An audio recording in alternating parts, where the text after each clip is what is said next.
Your femininity will make the marriage better, or your strength will blow it up.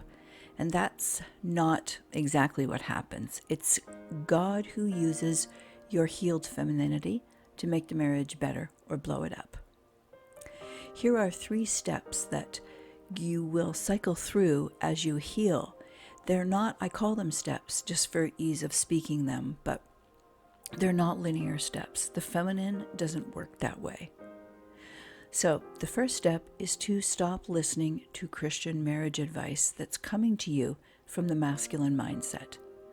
This is the kind of teaching that's vetted as acceptable through churches, but it didn't originate there. It's secular. It's based on the functional roles that position the man at the helm of the one flesh marriage. The church claims to be different, but in reality, there's a single distinction that they both share. Once a woman gets married, she has no more feminine needs. All of her desires as a female are now expected to be lived out through the function, duty, and obligation of the role called wife. But with a man, when he steps into marriage, he gets placed above the woman because the role of a husband is above the role called wife.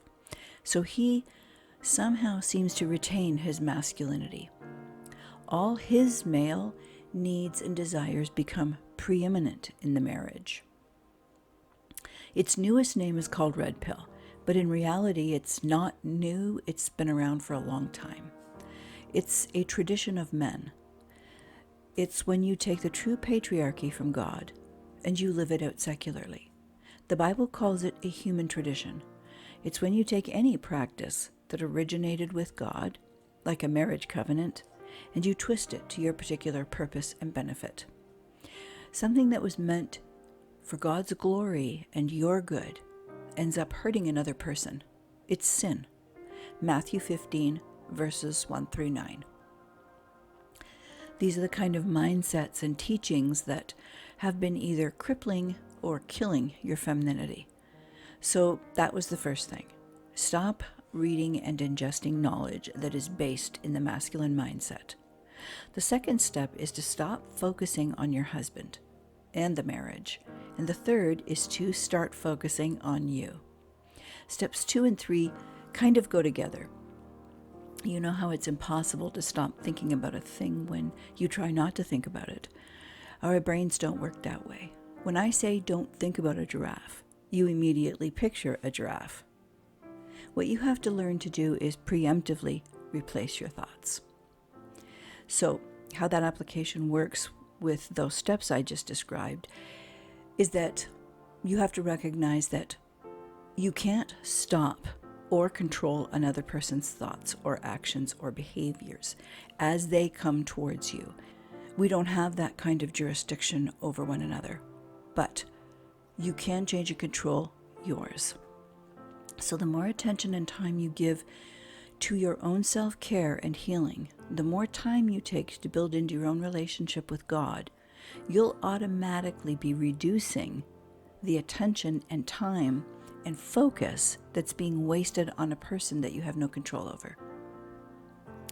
Your brain will take care of preemptively rewiring itself because that's how God created your brain to work. It is a waste of time to focus on someone who hasn't asked for your advice, help, or opinion, someone who in essence doesn't want to change. They don't want to change how they are, and they don't want to change how they're hurting you. The only way you can heal is to focus on you. Whatever you focus on, wherever you focus, whoever you focus, that's what your brain uses to rewire. And that's why God says it's your responsibility and no one else's. It's your healing that God uses to help heal the man and make the marriage better. Or he uses your feminine power to blow up the marriage. So the covert narcissist leaves. 1 Corinthians 7:15 and 1 John 2:19. There's a deception in all the teaching on marriage that's inside the church. I experienced it every time I went to the church for help, which is why I say it's the first step to healing your inner girl. In their ignorance of estrogen and femininity, they've created a kind of Frankenflesh. It's a perverted version of the one flesh relationship that's nothing like God's clean one. This corrupted version is disguised to look like God's, but it creates the dynamic of codependence for a woman, especially if she's an unhealed one. The understanding of this corrupted mindset is that what a woman does is who she is, and that's just not true for women like it is for men. They're using the male authority in the hierarchy of the roles in marriage to abdicate masculine responsibility in the one flesh relationship. Can you picture it? In the structure of the marriage hierarchy, the role of the wife is underneath the role of the husband. The hierarchical image this projects is that one person is above another, not face to face. But a woman wasn't created in the role of a wife. Firstly, a woman's primary identification is as a female. In Genesis 1:27, God's first reference to her is as a nakeva. Then in Genesis 2:20, he identifies her positionally, where she's going to be the azer neged. And this is important. Neged means in front of, not beside, and positionally structured underneath the man, but in front of him, facing him. The next time God mentions us is in Genesis 2:22. He identifies how we are by using the word isha. And then in Genesis 2:23, the man acknowledges that her femininity is different than his masculinity, and he also calls her isha. And when God is talking about her in Genesis 2:24 through 25, she's still not called a role yet. The cleaving in verse 24 is about the one flesh relationship in verse 25, not the role of a husband or wife. He's still identifying her as Isha. So far, this creature has only been defined as who she is, why she is, how she is, and where she is. There's been no discussion of the activity of what she does. God never talks about her doing a role. He only introduces her as a female embodying femininity.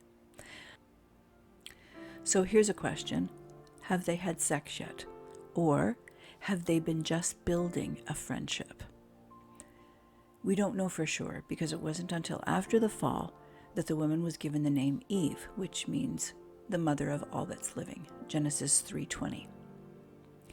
A man will answer yes to the question because he interprets sex as the relationship. But a woman will answer no because she experiences relationship to get to sex.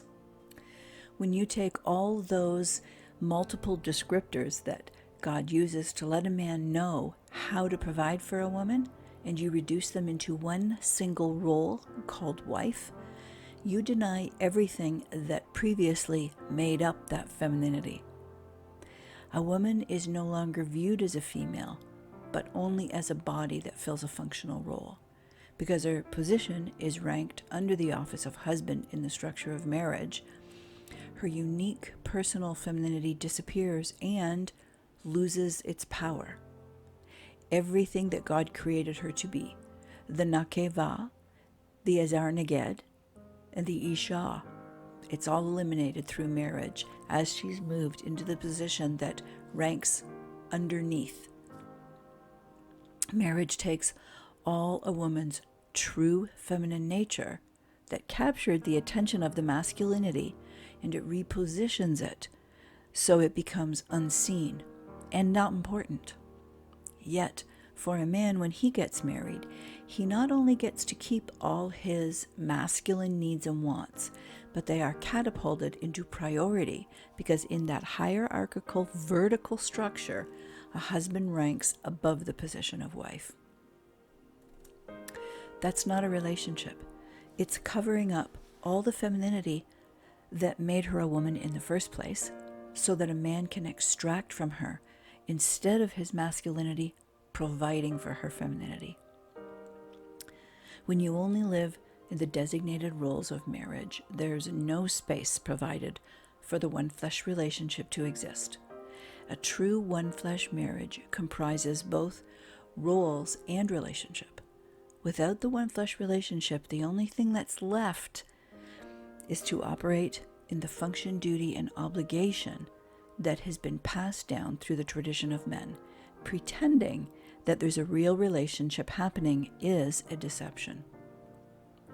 God's creation is the opposite of that. When his healthy one-flesh relationship is lived out, femininity never disappears inside masculinity. The feminine and masculine polarities are alive and moving. The healthy one-flesh relationship is created through the movement of masculinity cleaving to femininity. Cleaving done right culminates in the highest form of friendship between a man and a woman, sex. Masculinity wants to be consumed by femininity. It's not the other way around. That's what Paul is explaining to us in Ephesians 5. For this reason, a man will leave his father and mother and cleave to his wife, and the two will become one flesh. This mystery is profound, but I am talking about Christ and the church. This mysterious comparison that Paul's talking about is the masculine and feminine polarity of the one-flesh relationship, not the roles of husband and wife. When you turn your relationship with Christ into dutiful actions, what you have is really dysfunction, and there's nothing mysterious about that. You know, when Christ tells us, the body, to consume his blood and body, in Paul's explanation of this great mystery, what he's saying is that if a husband represents Christ and a wife represents the body in the one-flesh dynamic, there's an imagery here. Pay attention. He's showing that it's femininity that consumes masculinity. That's the great mystery. Masculinity is the source for femininity, just like the head is the source for the body. God used the man as the source to create the woman. She was taken out of him. But a toxic man consumes femininity as his source instead of building his masculinity by providing himself as her source.